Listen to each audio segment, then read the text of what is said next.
Many of you watching have major issues with fibroids. I've got a mom, 3 sisters, and all of them have faced the exact same thing, wife as well. And so it is a major issue for black women. Weight gain, painful menstrual cycles, and again, a National Institute says black women face this 2 to 3 times more than anybody else.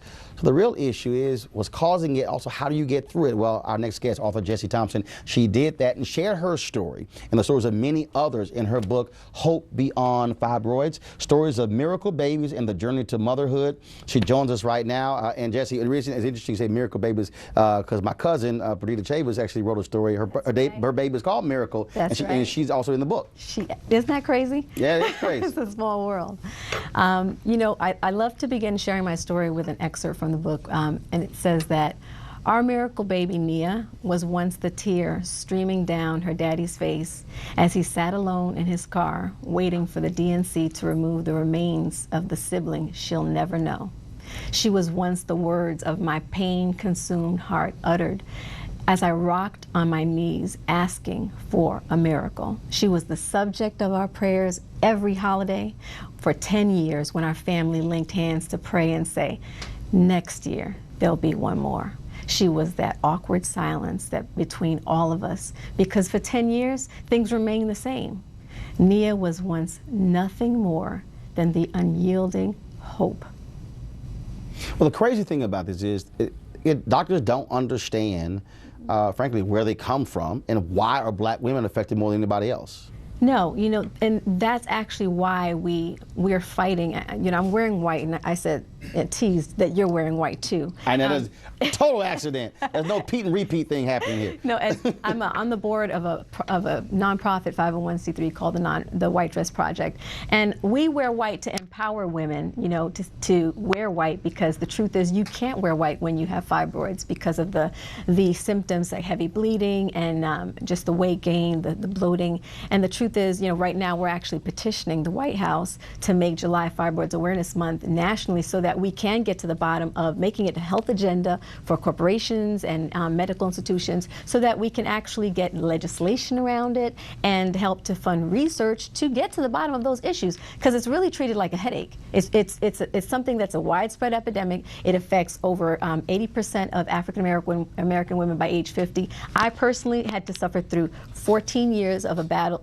battling with fibroids, 10 years of that infertility that was actually stemming from those fibroids. I had 5 fibroid surgeries, which ended in a hysterectomy this past March, 5 other complications, surgeries which were from complications from those fibroids, a miscarriage, 5 IVF cycles. This is not a story, this is real. 100 days in the hospital plus. My daughter actually fought the fibroids in my womb when I was finally pregnant after those 10 years. And my heart stopped on the operating table. But thank God, we have little miracle Nia, you know. But the truth is that's not everybody's story. Yep. So at this late date, even though the majority of women who are dealing with this disproportionately are black, there's still no understanding from research? Because part of that, the number of, first of all, the number of available folks participating in research, the focus on it, and so you look at all the research done, there are very few African Americans involved. Are they calling them clinical trials? I have to say there's just very little research, first of all. Okay. On fibroids itself. And I would like to say it may be more to the fact that there's actually, it's a female problem. 70% of women at large deal with it, okay? So, you know, as women, we press through something. We do this new normal thing, right? Where we just, you know what, take the extra clothes in the bag, do whatever it is we need to do. But so for instance, if someone is hearing this for the first time, is there any symptoms that they should be aware of to look out for? Absolutely. So heavy bleeding, bloating, back pain, pain during intercourse, actual just pain in your actual sciatic pain happens, that kind of stuff. All of those are symptoms. And infertility actually was my symptom. My first symptom was infertility. And that's what led through that whole 10 years. If folks want to reach you, where can they do so? HopeBeyondFibroids.com, and from there they can get access to a lot of tools and resources. HopeBeyondFibroids.com. The book is there, as well as I would like them to go to the White Dress Project, sign the petition, and ChangeTheCycle.com. Very important. Women don't know that there are minimally invasive options available to them where they don't even have to be cut, and they can have those fibroids removed. Folks, the book is called Hope Beyond Fibroids, Stories of Miracle Babies and the Journey to Motherhood.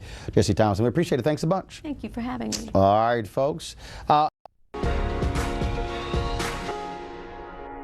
Folks, more bad news for Bill Cosby. Publishing house Simon & Schuster announces they will not be printing a paperback copy of the Cosby biography, Cosby, His Life and Times, written by Mark Whitaker. Many have been critical that Mark Whitaker's book doesn't mention the 2006 lawsuit against Cosby or any of the recent allegations. Whitaker says he didn't include them in the book because it didn't meet his journalist or legal standard. Well, he won't be making any money off of that book because it ain't going to be in paperback. Also, you had David Letterman and Jerry Seinfeld. They've asked that also their quotes promoting the book be pulled from the book as well. And so, as the latest on the Cosby case, on Monday we'll talk with attorney Monique Presley, often a legal analyst here. She's now part of the Bill Cosby legal team about all of this with Bill Cosby. Now let's go to voter suppression, an issue that we've been covering here on TV-1 for quite some time. There's a major case happening right now in North Carolina. It is called NAACP versus McCrory. It has been called, this law, North Carolina recently passed, it's called the worst voter suppression law since the 1960s. The 2013 North Carolina voting law eliminates same-day voter registration, pre-registration for high school students who will turn 18 by election day, voting from outside your home district, and straight ticket voting. In fact, the law is so crazy, and in Greensboro, they are forcing an election for 4 African Americans on the city council in Greensboro to actually have to run against each other. And Greensboro cannot change their own city law, and the state law, it applies to them, and they're the only city in the state that this law applies to. Joining us right now, Judith Brown Diane is co-director of the Advancement Project. And of course, our panel is still with us. Judith, again, people don't understand how crazy this law was. In fact, they even moved the early voting location from a college campus with tons of parking that was hugely popular to a remote location with something like 20 or 30 spots. Right. So North Carolina is our Selma, because what has happened in North Carolina is that that state legislature knew that black participation has been up since the 1990s when they increased access to the polls. Then they saw that black and white turnout was about the same. They decided enough of that. In 2008, after Obama won the state, they decided we have to change the rules of the game. First of all, let's remind, President Obama won North Carolina by 14,000 votes. And they saw the turnout in many of those largely black towns. The numbers were unbelievable. Right. And North Carolina overall is a if you look at registered voters, say so-called Democrat state, but it sort of goes back and forth. But they saw that trend and they said, oh, when they got control of the House and the Senate and the governor's mansion, completely changed this it. is how devious it was. What they did was first they were going to pass an ID law.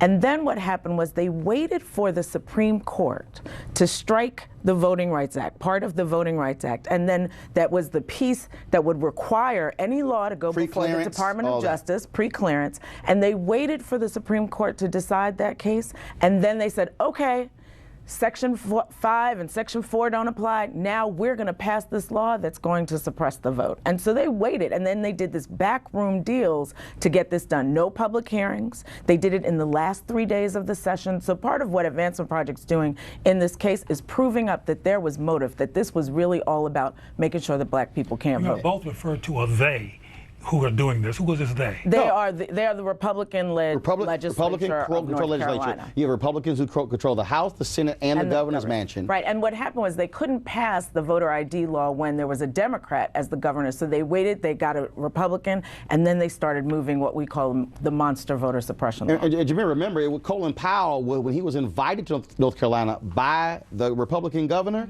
Colin Powell ripped him as he was sitting right there for this very law. Exactly, because it's not only impacting people of color, it's also impacting young people's ability to have access to the polls and to execute their right to vote.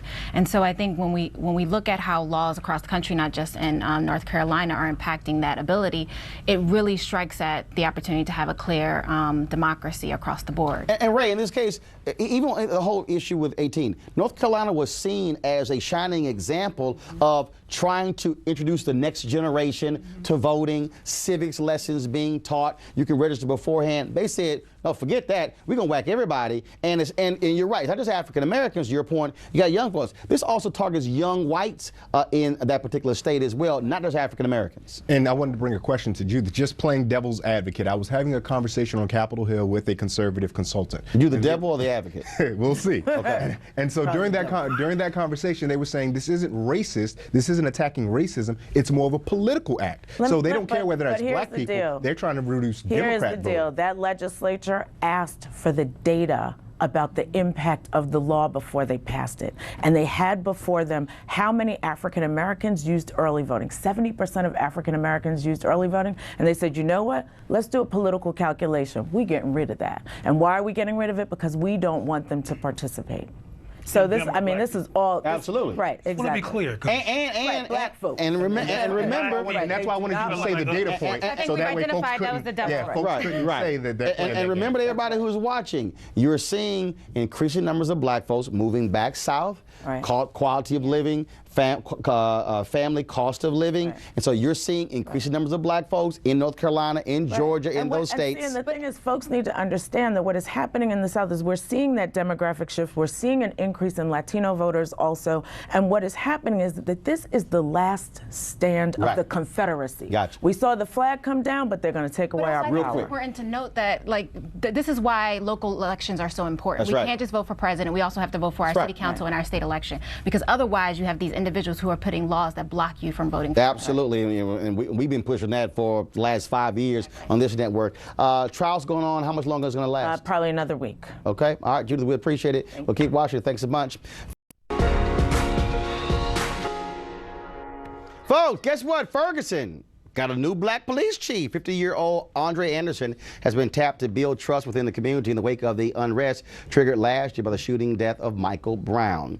This is what Chief Anderson had to say about building trust. Highly visible in the community, working with our police officers to help them understand the concepts of community policing. And keep in mind, many of them understand those concepts. They're just waiting for an opportunity to be led to get out in the community and establish positive relationships. And that is a simple answer to sometimes a complicated situation, but it really is going to take the community and police officers working in tandem in order to be successful. Ferguson also says it will be adding body cameras, so every officer on the force will be required to wear that camera. Mother Emanuel was his destination, specifically because it was an historically African-American church of significance to the people of Charleston, of South Carolina, and to the nation.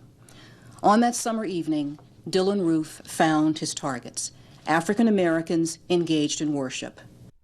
We are here today to announce that a federal grand jury in South Carolina has returned a 33-count indictment against Dylan Storm Roof, charging him with federal hate crimes and firearms charges for killing and attempting to kill African-American parishioners at Emanuel African Methodist Episcopal Church in Charleston, South Carolina, because of their race and in order to interfere with their exercise of their religion. As set forth in the indictment, several months prior to the tragic events of June 17th, Roof conceived of his goal of increasing racial tensions throughout the nation and seeking retribution for perceived wrongs that he believed African Americans had committed against white people. That was Attorney General Loretta Lynch on yesterday. Joining us right now is Representative Cesar McKnight. He, of course, is the state representative out of South Carolina. Also on the panel, Cleo Manago, Jamil Burley, as well as Ray Baker. Representative McKnight, first off, how critically important is it for you and the folks there in South Carolina for these charges to be placed upon Dylan Roof? Well, good morning, everyone. The people of South Carolina are extremely happy that the Attorney General has decided to prosecute Mr. Roof, as well, or Roof, whatever his name is, for the heinous crimes that he committed in Charleston. The 33-count indictment speaks volumes. It says that the federal government is serious and that it is committed to bringing justice. It's unfortunate that we in South Carolina are one of the handful of states that do not have a hate crimes law on the books for which our prosecutors to further charge Mr. Roof. But I'm extremely happy And I'm confident that our United States Attorney's Office here in South Carolina, along with the Justice Department, will be able to prosecute Mr. Dillon in federal court as well as in state court. People need to understand that it is not double jeopardy for you to be prosecuted federally and in the state court at the same time. So Mr. Roth could be facing the death penalty both in state court and in federal court. Of course, you can only execute a person once. But I'm confident that justice will be done both in state court and in federal court. Earlier I talked with U.S. Senator Lindsey Graham right here on News One Now. And this is what he had to say. Senator Graham, yesterday, Loretta Lynch, the Attorney General, announced a federal hate crime against Dillon Roth. Right. How important is that for the people of South Carolina and this country to have a federal hate crime charges as well? Well, number one, I think it was a hate crime. I've always opposed creating hate crimes legislation at the federal level unless you can prove to me that states won't responsibly handle crimes like this to the people of the United States. The people of South Carolina will deal with this in our legal system, so don't think for one moment that somehow the South Carolina legal system is not going to render justice. We will. But having said that, this is a separate jurisdiction, a separate sovereign, and I'm okay with the action that Ms. Lynch took, the Attorney General. I think it was a hate crime. Is it right to call what he did domestic terrorism? The same thing with the Chattanooga shooting. It's interesting the FBI director afraid to say it, but the reality is, I mean, there's a thing called domestic terrorism, international terrorism. Timothy McVeigh was a domestic terrorist. This guy's a domestic terrorist. You know, I don't know how you get that hateful at 21. I don't know what kind of vessel, you know, this guy's become, but at the end of the day, he killed the 9 because they were black. He went to Charleston for a purpose, to make a name for himself. He did. He tried to create a racial war. He failed miserably. And all I can say, the people in Charleston, the victims' families, did a better job of representing my state and the cause of humanity than I could ever have hoped to have done. And our state could have gone down one of 2 roads, and we chose the road of reconciliation because of the leadership of the people in that church. I know some folks might be saying that, well, this is just overkill among the feds, but the reality is there should be federal charges as well as state charges. Well, I want to ask the representative. You still with us? Yeah, go ahead. Representative McKnight's still there. Yes. I read that because the family was so quick to forgive Ruth, that might impact the severity or him getting what I think he deserves, and that it might be some leniency on him because the family was so forgiving. Is that true? I don't know what you mean by leniency. From what I understand, our local prosecutor, which we call solicitors, that's Scarlett Wilson in Charleston, she's looking at bringing the death penalty against Dillon Roth. For that to happen, she has to notice him that they're going to seek the death penalty, because you then have a bifurcated trial. You have a trial to determine the guilt or innocence, and then once guilt is determined, you have a trial to determine whether or not the death penalty is administered. If you were to ask me, I do not want Mr. Roth to get the death penalty. I think that's far too lenient for him. I would like for him to go to SCDC, where he'd be surrounded with African Americans whom he doesn't like for the remainder of his life. I think that would be a just punishment for him. But that being said, I do believe that once everything is looked at, you will potentially see a death penalty charge being brought against him. Like I said, in South Carolina. Jameer, should he get death penalty? I think whether or not he should get the death penalty, I think will be up to the jury. But what I do think... Do you think he should get a death penalty? I think that should be up to the jury. I know she works for Amnesty International, and officially they are against the death penalty. I think that should be up to the jury, the decision that they make, and I think it should be proportioned to his crime. What I will say, though, is that I think this is actually bigger than Mr. Ruth. I think this is a conversation that America has yet to have around race, around making sure that our churches are protected, around making sure that gun laws are there in place to prevent people like Mr. Ruth from having access to guns. And we know that when he applied to get a gun, the system didn't work. So we are dealing with a broken system, and we need to put precautions in place to prevent that from happening. Ray Baker, death or no? No. I'm against the death penalty, so I at least need to be consistent. Roland Martin, put him to death. I got no issues with it. No issues whatsoever. In the case of this guy who walked into a church, we know he did it. It's different when you have one of those cases where, well, you know, you got evidence, you got an eyewitness. No. Dylan Roof killed 9 people. He put them to death. I'm with you, Senator, Representative. I understand putting him around black folks for the rest of his life, and that's going to probably drive him crazy. Well, I say put him in prison, let him be around all black people for at least 5 or 10 years and still kill him. That's just me. Cesar McKnight, I appreciate it. Thank you so very much, sir. Thank you, sir. We come back. We're going to talk voting rights right here. A major lawsuit happening right now in North Carolina. It is called one of the worst voter suppression laws in the country.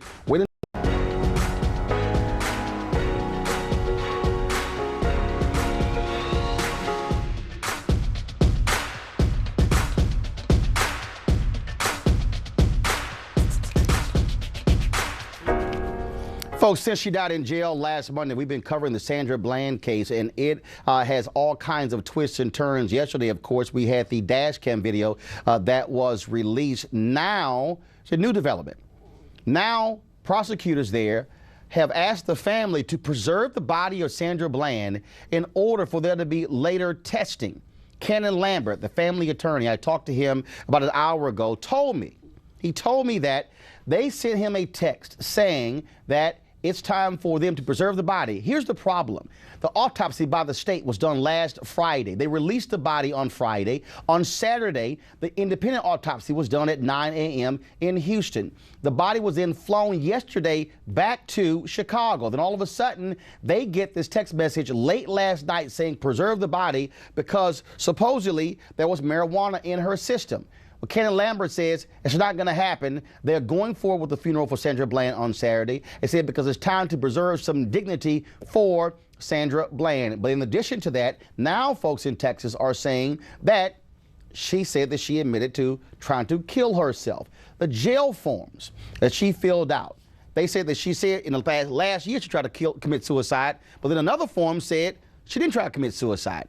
Folks are saying she had depression as well. This is all over the place. It makes no sense whatsoever. Here's one of the tweets here we've been, again, focusing on this issue and this whole idea of Sandra Bland, what happened to her in that jail cell. It absolutely makes no sense whatsoever. This is the Bland family yesterday at the news conference. I can tell you that we take issue with the notion that she was suffering from depression. She was never clinically diagnosed, as this family understands. Everybody has hills and valleys, and the bottom line is that there was no medication that we are aware of that she was taking to address any sort of epilepsy or depression. Again, here's the deal. The paperwork says, at 5:32 that she completed, Bland checks a box answering yes to the question, had she ever felt very depressed? Allegedly, she checked the box answering yes that she had felt like killing herself in the last year. Separate paper says no, she didn't. So the question is, why wasn't she under a suicide watch? Why wasn't medical professionals called in? Maybe part of the problem, this particular jail, Waller County, had already been cited in the past for issues in dealing with inmates. I want to go to our panel here. This makes absolutely no sense to me. We got Cleo Manago, behavioral health expert. We have Jamira Burley, senior campaigner for Amnesty International, and also Ray Baker Media. This is unbelievable where all of a sudden it's, depression, try to commit suicide, checking the form, now marijuana in the system. It is as if we're going to somehow demean as much as we can the integrity and character of Sandra Bland because of this shoddy arrest. And to me, there's no coincidence that you're seeing this happen on the same day the dash cam video was released. I don't know if you saw the USA Today coverage of Sandra Bland's case, but they said inmate commits suicide. She was called an inmate. She was not in prison. She was not a prisoner that was an inmate. So the character assassination started very early on. What's interesting to me, though, is this cliche character assassination incident is happening, but we saw the video. You all saw the video, right? We all saw the cop provoke her. She was calm. She followed his instructions, but he wanted to prove who was boss and control her and assault her and threaten her with the taser gun. So why is there no focus, which is a rhetorical question, on her mistreatment? Also, if anybody heard the whole actual YouTube video, later the cop claims that she attacked him. So I want us to get off of the Sandra character assassination and look at this police officer. And of course, the officer, Trooper Brian Encinia, and Jameer, is interesting because the folks in Waller County says that yeah, the preliminary results said marijuana was in her system. So they want to know, what role did that play in all of this? And it's like, really? Are you serious? I mean, it's the same thing that the police officer did. He looked for something to provoke an incident and to make individuals think that she was more aggressive than not. I mean, she was clearly calm in the video and to provoke by the officer. In addition to that, it's also putting a blanket statement on everyone who smokes marijuana that you are somehow more violent, more prone to depression, more prone to suicide, and that's not the case. I think we really need to focus on what are the incidents that led up to the arrest and what happened behind bars, and making sure that, one, if you thought that she was suicidal, she should have had the protection to prevent it from happening in the first place. And I think this is definitely Cleo's expertise with behavioral sciences and whatnot, but look at the way that we see law enforcement now chronicling marijuana effect, right? For years and years, decades on end, it was kind of this loosey-goosey, you'll get the munchies, you'll laugh, et cetera, et cetera. But dating back to Mike Brown, it's, oh no, marijuana is in their system. They must be some sort of hyperactive beast that'll now create some sort of behavior problem that we've never seen from anyone else. It continues to ask the question of why white Americans particularly continue to see black Americans as somehow differently human in the scope of humanity. Well, see, what is stunning to me is, in talking to Kenan Lambert, when the family flew down to Texas on Friday, he specifically asked the Texas Ranger Ellison, can we move forward? They said, have you finished your autopsy? Yes. Can you release the body? Yes. Body's released on Friday, July 17th. Independent autopsy is done on Saturday, July 18th. Done. After the independent autopsy, they asked the person who conducted that, can we now take her to the funeral home for her to be embalmed? The answer is yes. So now all of a sudden, you're Waller County, and you come back now, 5-6 days later, hey, can you preserve the body? Once you put embalming fluid through a body, forget toxicology reports. That's all, toxicology results. That's all now washed away. I think they should check the cop for marijuana in his blood system, because he was acting high as far as I'm concerned. But the problem is that even if they do another autopsy and the results are different than the original one, the problem is now you have information and evidence that doesn't line up. Precisely. And so that actually, precisely. Exactly, well, but some will say that's by design. Exactly. Because here's the deal. You don't all of a sudden say, and then this is what I love. No, we're not asking for a second autopsy, but you're asking for the body to be preserved for later testing. What does that even mean? It means that we get to try to criminalize this woman some more and make her bad some more and justify in the public's eye that she deserved what she got. Not only that, but her family doesn't deserve closure. Her family cannot bury her. Her family is yet to be able to fully grieve because this investigation has continued to go on, which for me isn't transparent enough. And literally, they flew, and this is what is crazy to me. They flew the body back yesterday. Kenan Lambert gets a text at 11 o'clock last night asking them to do this. And they're on their way, they were on their way back. I mean, it's in Chicago. The funeral is scheduled for Saturday. He says, Ray, we're moving forward with the funeral. It is time we're going to reclaim the dignity of Sandra Bland and not allow her to continue to be trashed by folks in Texas. So the law enforcement in Texas has been behaving in ways that are completely unprofessional all throughout, the least of which is sending a text message at 11 o'clock at night, right? So at the decency one could expect is a phone call, proper emails, things of that sort. But so we've already established that law enforcement is beyond the pale of their irresponsibility from several checkpoints, from the way the officer handled Sandra Bland on the street to the way the folks inside the jail were treating her there. But later we saw, particularly in social media and in other spaces, this conversation about black respectability coming up, right? Right. Oh, if a police officer says this, do this. Folks seem to need to understand, when it comes to black lives, respectability will get you killed.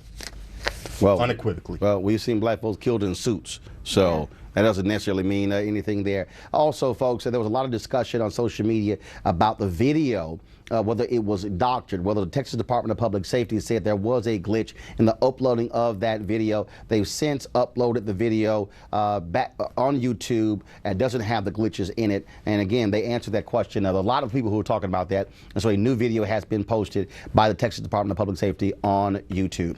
Hold tight. When we come back, we're going to talk about Dylan Roth. Yesterday, Attorney General Loretta Lynch, she announced 33 federal charges against the racist domestic terrorist. And so it was a huge development on yesterday. Met with welcome by the ministers of the church and its parishioners, he joined them in their Bible study group. The parishioners had Bibles. Dylan Roof had his .45 caliber Glock pistol and 8 magazines loaded with hollow point bullets. We'll talk more about that with Representative Cesar McKnight of South Carolina. Also, black women suffer from fibroids more than any other demographic. Author and fibroid survivor Jessie Thompson details her journey in her new book, Hope Beyond Fibroids. She'll join us later in the show.